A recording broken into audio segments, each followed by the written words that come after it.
for the money.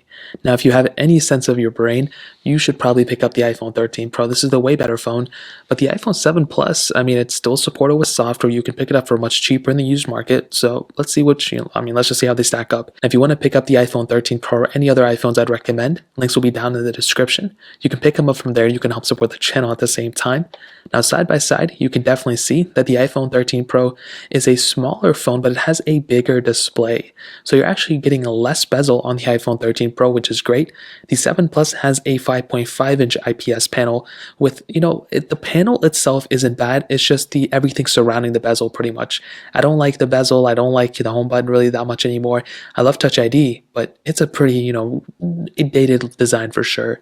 With the 13 Pro, you're getting a 6.1-inch OLED panel, higher resolution panel here, but on top of that, you're getting that ProMotion display. So ProMotion is 120 Hz, and it makes this phone look so much better.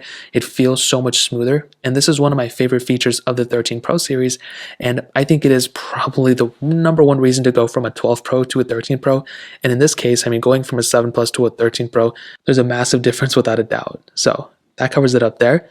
Now, in terms of thinness and thickness, they kind of have the same thing going on, but the 13 Pro is definitely a much thicker phone. The 7 Plus was actually a pretty thin phone when it first came out. It's really not, a thick phone anymore either. And although it's a little long, I don't know, it's kind of too thin to be honest nowadays. The 13 Pro is a thicker phone and it is much heavier as well. On the back, we have a little bit of a different setup. So on the 7 Plus, we have that aluminum back, which it doesn't look ugly. I think it still looks pretty decent. The 13 Pro, on the other hand, has a frosted glass back, which feels beautiful. It looks extremely good nowadays with that triple camera setup. I mean, this is for sure one of my favorite things about the 13 Pro. You're getting a much better feeling phone, premium phone, all that good stuff on the 13 Pro than on the iPhone 7 Plus. On the side, you don't have anything else except the power button, lightning ports at the bottom, no headphone jacks or anything like that. IP certifications on both phones as well, and definitely when it comes down to it, the 13 Pro is the much better feeling phone without a doubt.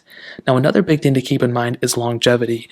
You are getting a much longer lasting phone from something like a 13 Pro than on an iPhone 7 Plus. Now, the 7 Plus is probably still going to be supported with software even with iOS 16. So it's not like this thing is going to be outdated tomorrow. It's still getting software supports, and for the time being, whenever the iPhone 13 Pro gets a software update, most probably the 7 Plus will also get an update as well. But with the 13 Pro, I mean, like I mentioned, it's just getting started with software. This is going to be a solid phone, and I like this phone because of the longevity. The 7 Plus is still going to be here for a minute, but the 13 Pro is just going to outlast it, and that pretty much covers it up in terms of longevity. If you want the longest lasting phone between these, the 13 Pro is definitely the better way to go. Now let's go and do a speed comparison between both of these iPhones. Now the iPhone 7 Plus has that Apple A10 Fusion chip inside of it with 3 GB of RAM, where the iPhone 13 Pro has that Apple A15 Bionic chip inside of it with 6 GB of RAM. So let's go and see which one is the faster iPhone between both of those. Okay, there we go. All the apps are cleared out in the background except for the iPhone 7 Plus. So let me go and clear these out. Give me one moment. And there we go. So let's start loading these apps up. Let's do phone calls, 3, 2, 1. And of course, it doesn't load up on the 7 Plus, so we'll load that one out. Music, 3, 2, 1. And 7 Plus was faster to load into this panel, but it did take a minute for that image to load up. Let's do their app stores, 3, 2, 1. 13 Pro, definitely faster. Scrolling through here, let's see if there's a difference. I can tell without a doubt that the 7 Plus is much more choppier than the iPhone 13 Pro for sure. Let's go and get into photos, 3, 2, 1. I think the 13 Pro is faster. Let's do mail, 3, 2, 1. And even to click on it, it seemed like it took a minute to register it on the iPhone 7 Plus. We can go and get into news, 3, 2, 1. 13 Pro definitely faster. iPhone 7 Plus. And both are kind of I guess they're both going to be stuck on this little loading panel, so I'm not too sure what's going on there. Let's go and get into clock, 3, 2, 1. Pretty much the same thing here. Camera, 3, 2, 1.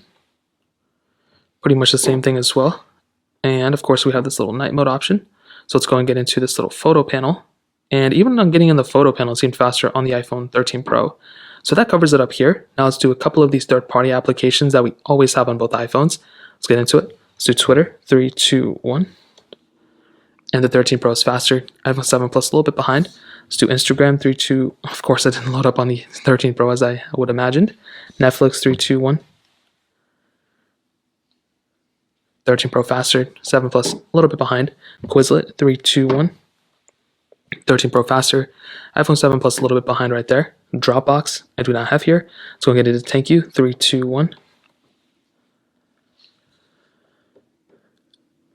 And you can see the 13 Pro is faster, and the 7 Plus is a little bit behind. So again, nothing super insane, but just a little bit of a difference right there. So I'm going to snake versus blocks. 3, 2, 1. 13 Pro is faster, and the iPhone 7 Plus was just a little bit